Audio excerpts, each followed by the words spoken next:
కేవలం 90 సెకండ్స్ లో 5 హెడ్లైన్ వార్తలు చూసేద్దామా? స్వెన్ నెట్వర్క్ సుత్తిగా సుత్తి లేకుండా.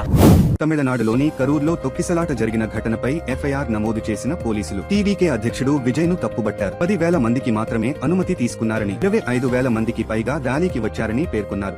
ఎల్బీ నగర్ సరూర్ నగర్ లోని ఇండోర్ స్టేడియంలో సోమవారం మన బతుకమ్మ ఉత్సవాల్లో 10,000 మంది మహిళలు పాల్గొన్నారు. ఈ మహా బతుకమ్మ చుట్టూ 1,350-400 మంది చేరి పాల్గొని ఆడిపాడారు. భారీ సంఖ్యలో మహిళలు ఆడిపాడటానికి సంబంధించి రికార్డు పత్రాలను గిన్నిస్ ప్రతినిధి మంత్రులకు అందజేశారు.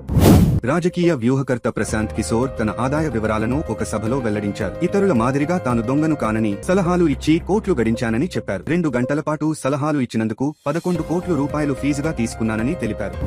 అమెరికా అధ్యక్షుడు ట్రంప్ మరోసారి టారిఫ్ల కొరడా జులిపించారు. ఈసారి విదేశీ సినిమాలపై సుంకాలను ఒక 100% మేర పెంచారు. ఇందుకు సంబంధించిన వివరాలను తర్వాత ప్రకటిస్తామని తెలిపారు. తయారీ రంగాల ఉద్యోగాలను తిరిగి అమెరికాకు తీసుకురానున్నట్లు తెలిపారు.